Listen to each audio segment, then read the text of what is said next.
Baik, di sini saya akan menjelaskan bagian soal astrofisika.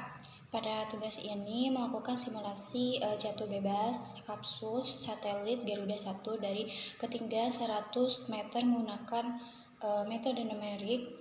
Tujuan simulasi ini adalah memprediksi waktu tumbukan, kecepatan benturan, serta menganalisis gaya gravitasi dan energi mekanik selama kapsul jatuh menuju ke bumi. Jadi karena kapsul jatuh dari ketinggian yang sangat besar, kecepatan gravitasi tidak bisa namanya dianggap konstan. Nah, oleh karena itu gravitasi dimodelkan mengikuti hukum gravitasi Newton, yaitu dibanding terbalik dengan kuadrat jarak kapsul terhadap pusat bumi. Untuk model persamaan, jadi sistem gerak kapsul dimodelkan dengan dua persamaan diferensian. Persamaan pertama menyatakan perubahan posisi terhadap waktu, yaitu kecepatan, dan untuk persamaan kedua menyebabkan perubahan kecepatan yang dipengaruhi oleh percepatan gravitasi yang bergantung pada ketinggian kapsul.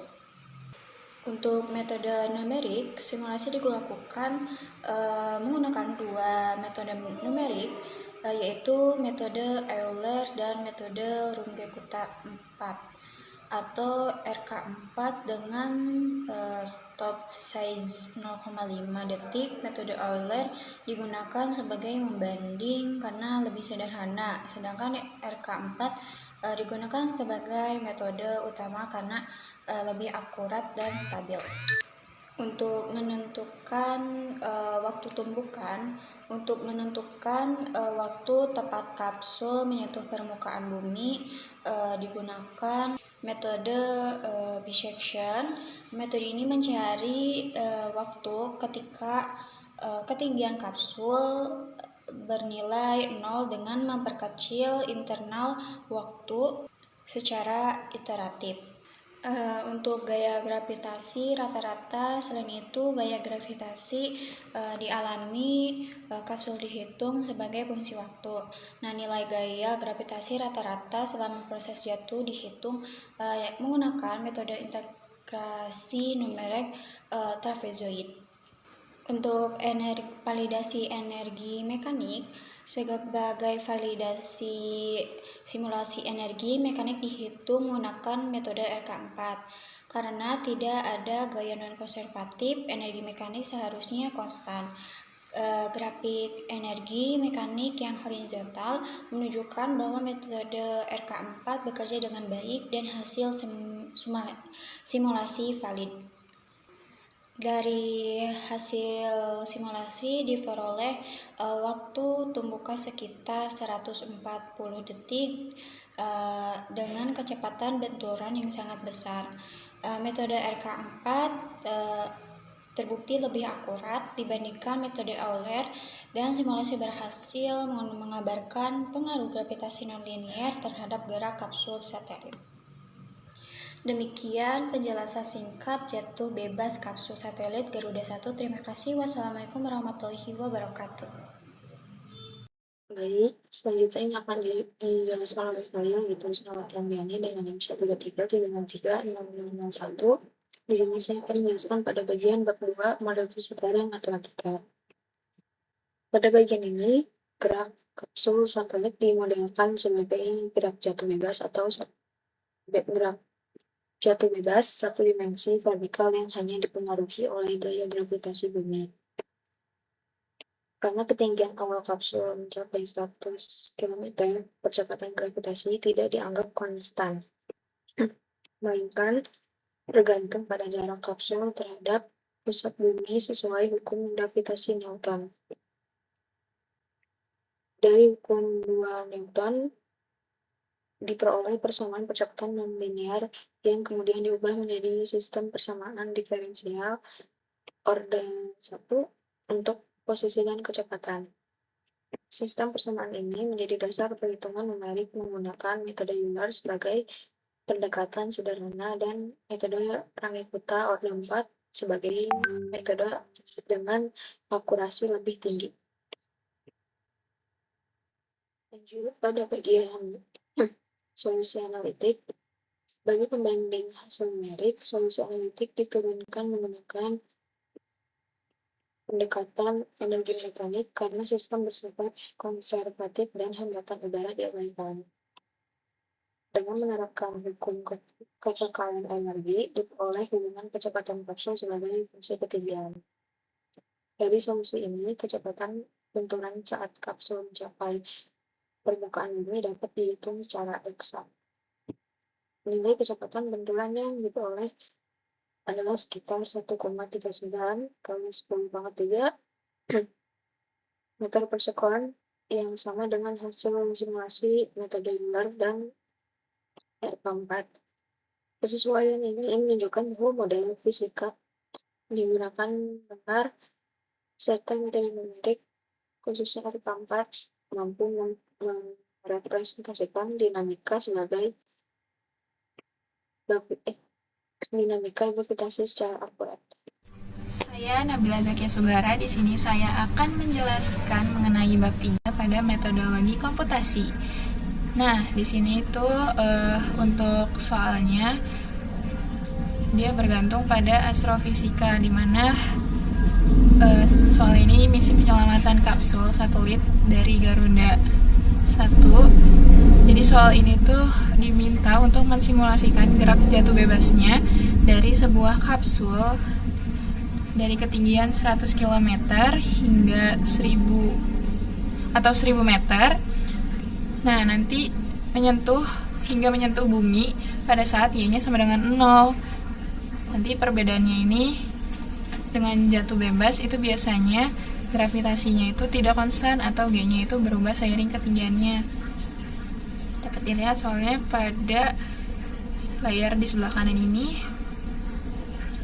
Nah, jadi untuk penjelasan dari metodologi komputasinya mengenai bab 3 ini, itu ada beberapa poin yang dijelaskan. Itu ada algoritma dan flowchart-nya, diskritisasi, dan juga ada pseudokodenya.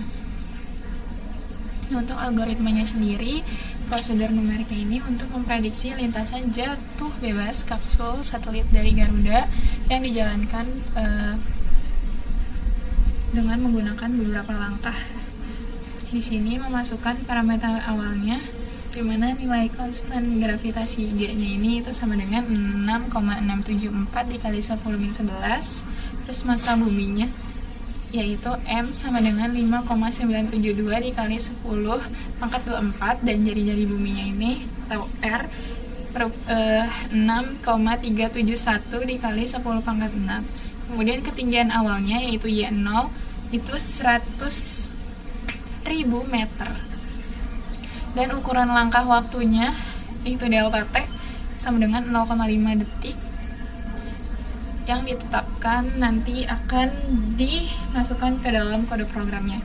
Terus poin yang kedua dari algoritmanya ini mendefinisikan fungsi turunannya, di mana fungsinya ini untuk mempresentasikan dari persamaan yang perubahan posisi itu dari dy per dt sama dengan v, dan juga perubahan kecepatan dari dv per dt sama dengan min gm per r plus y dikuadratin. Ini sesuai dengan model gravitasi nonlinear Newtonnya.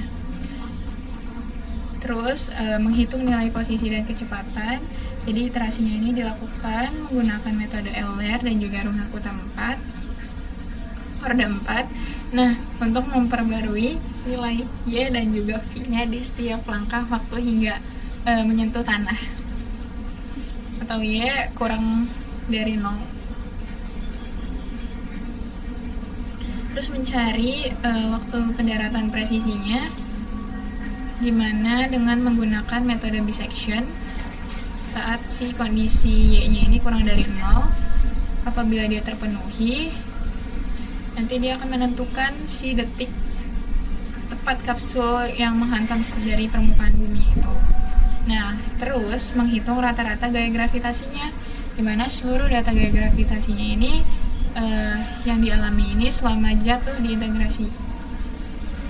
menggunakan si metode trapezoid ini untuk mendapatkan nilai dari gaya rata-ratanya.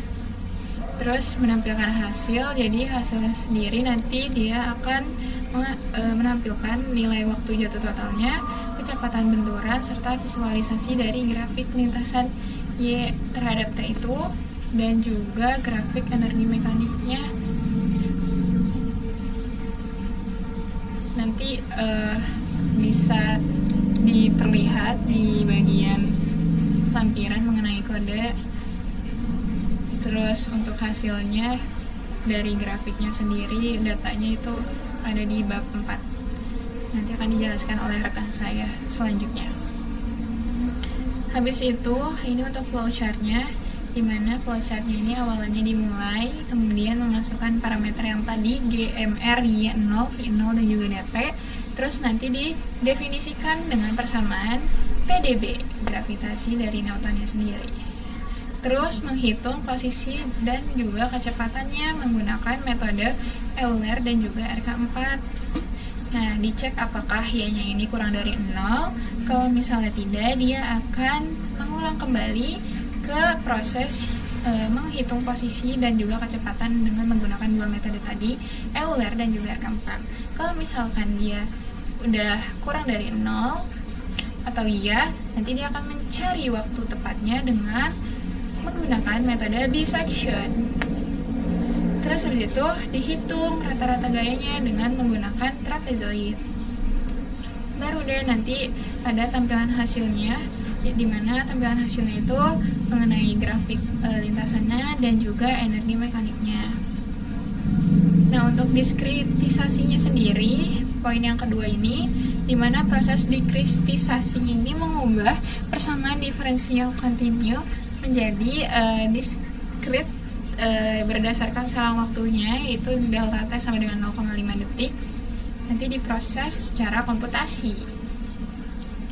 Nah, ini ada diskritisasi dari model fisika sendiri, di mana persamaan gravitasi nonlinearnya ini diterjemahkan ke dalam fungsi Python atau dimasukkan ke dalam fungsi Pythonnya itu untuk menghitung percepatan berdasarkan posisi ketinggian Y dan Y yang berubah-ubah.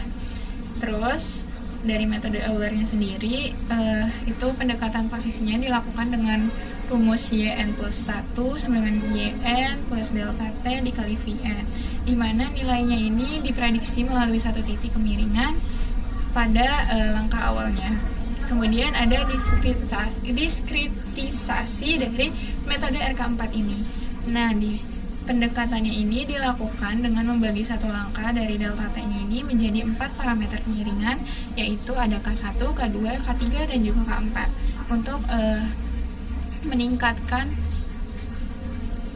menekan tingkat dari si galetnya dan juga menjaga kestabilan dari energi mekaniknya. Terus ada dari integrasinya sendiri, di mana aturan trapezoid ini digunakan untuk menghitung si rata-rata dari gayanya dengan menjumlahkan luas trapesiumnya di setiap interval waktunya dalam proses jatuh bebas secara berlangsungnya itu. Terus poin ketiga itu ada pseudokode, di mana merupakan logika utama dalam program simulasinya untuk misi penyelamatan kapsul satelitnya yang akan direpresentasikan melalui struktur di bawah ini. Yang pertama itu mendefinisikan model fisika dari PdB-nya sendiri, itu fungsi hitung percepatan dari Y-nya sendiri, dimana minus G dikali M per R plus Y kuadrat. Terus proses integrasinya dari numerik, yang dimana menginisialisasikan yaitu dari G, M, R, Y, V, dan juga DT-nya. Nah, nanti akan dilakukan pengulangan selama Y-nya ini melebihi dari 0. Dan untuk Y dan V-nya itu menggunakan metode dari si Euler dan juga RK4-nya. Terus nanti energi mekaniknya dihitung dengan persamaan 0,5 dikali V kuadrat dikurang G dikali M per R plus Y. Nanti datanya itu dari T, Y, V, dan juga energinya ini akan disimpan. Terus akan dimasukkan ke array. Nah, hasilnya itu dari si T, Y, V itu nanti disimpan. Kemudian untuk dissectionnya ini mencari si T saat Y-nya ini tepat di 0. Terus untuk yang ketiga itu ada kalkulasi dari akhir atau outputnya sendiri, di mana menghitung rata-rata gayanya itu menggunakan trapezoid pada si array gayanya. Nanti tampilannya di layar untuk outputnya sendiri itu ada waktu jatuh dari Euler-nya dan juga RK-nya, di mana Euler-nya ini 145,0 detik dan RK4 ini sama 145,0 detik.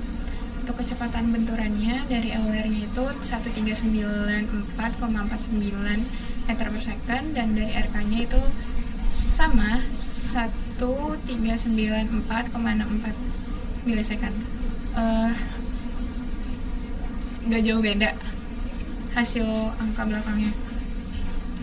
Terus ada juga grafik lintasan dari ketinggian terhadap waktu, begitupun grafik energi mekaniknya, dimana RK dari metode RK4 ini itu tuh harus konstan atau horizontal.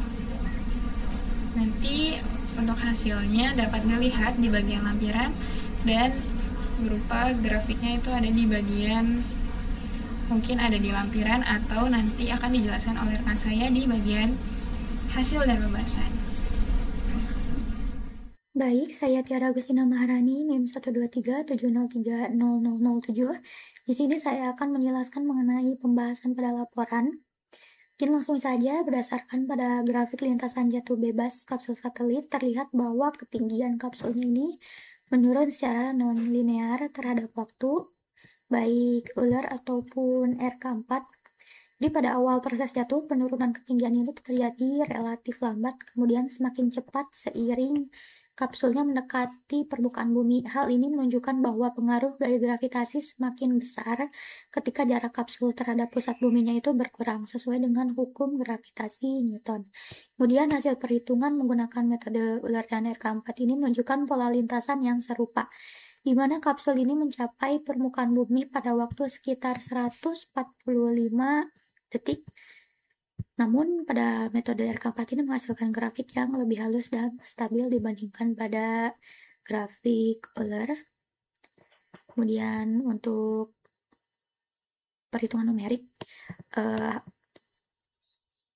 jadi metode Euler dan RK4 ini memberikan waktu jatuh yang sama, yaitu sekitar 145 detik. Namun terdapat perbedaan kecil pada nilai kecepatan benturan, di mana metode Euler ini menghasilkan kecepatan sekitar 1394,49 meter per second. Sedangkan metode RK4 ini menghasilkan sekitar 1394,64 meter per second. Jadi perbedaan ini menunjukkan adanya error numerik pada metode Euler yang disebabkan oleh pendekatan linear pada setiap langkah waktu. Error tersebut ini terakumulasi seiring waktu sehingga hasilnya sedikit menyimpang. Sebaliknya pada metode RK4, errornya lebih kecil karena menggunakan beberapa evaluasi gradien dalam satu langkah waktu sehingga menghasilkan perhitungan yang lebih akurat dan juga stabil. Grafik lintasan jatuh bebas ini juga menunjukkan bahwa ketinggian kapsul menurun semakin cepat seiring bertambahnya waktu. Hal ini terjadi karena gaya gravitasi yang bekerja pada kapsulnya itu semakin besar ketika kapsulnya mendekati permukaan bumi sesuai dengan hukum gravitasi Newton yang bergantung pada jarak. Akibatnya, kecepatan kapsul terus meningkat selama proses jatuh. Grafiknya ini melengkung menandakan bahwa percepatan tidak konstan, melainkan berubah terhadap ketinggian. Secara fisis, hasil ini sesuai dengan kondisi nyata di mana benda yang jatuh dari ketinggian besar akan mengalami percepatan yang semakin besar ketika mendekati permukaan bumi. Selanjutnya, untuk analisis kode, kita mengubah parameternya cukup satu parameter yang diubah. Misal pada kondisi awal ini untuk 100 km menjadi 150 km, lalu kita coba untuk run.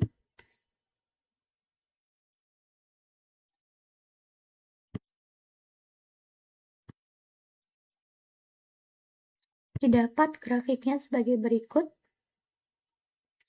Dengan waktu jatuh ularnya itu 178,50 detik, kemudian kecepatan benturan 1699,05 meter per second. Jadi dampak dari perubahan parameter secara fisis ini, errornya makin terlihat jika waktu simulasinya lebih lama. Kurvanya juga bisa sedikit kasar. Kemudian kita coba untuk metode RK4. Sama halnya kita ubah pada kondisi awalnya menjadi 150 km, lalu kita coba run. Terlihat di sini waktu jatuhnya sama, yaitu 178,50 second, kemudian kecepatan benturan 1699,28 meter per second. Dampak dari perubahan parameter untuk RK4 ini tetap stabil, dan juga kita lihat untuk energi mekaniknya masih tetap hampir konstan dan lebih konsisten secara fisis. Jadi pada bagian analisis ini kami mengubah parameter ketinggian awal kapsul, yaitu dari 100 km menjadi 150 km ketika ketinggian awalnya diperbesar, waktu jatuh kapsulnya itu menjadi lebih lama dan kecepatan benturannya juga meningkat. Hal ini menunjukkan bahwa energi potensial awal ini berpengaruh langsung terhadap dinamika jatuh kapsul. Jadi dari hasil simulasi, metode RK4 ini tetap memberikan hasil yang lebih stabil dibandingkan metode Euler, terutama untuk simulasi dengan waktu jatuh yang lebih panjang. Mungkin cukup sekian yang dapat saya sampaikan.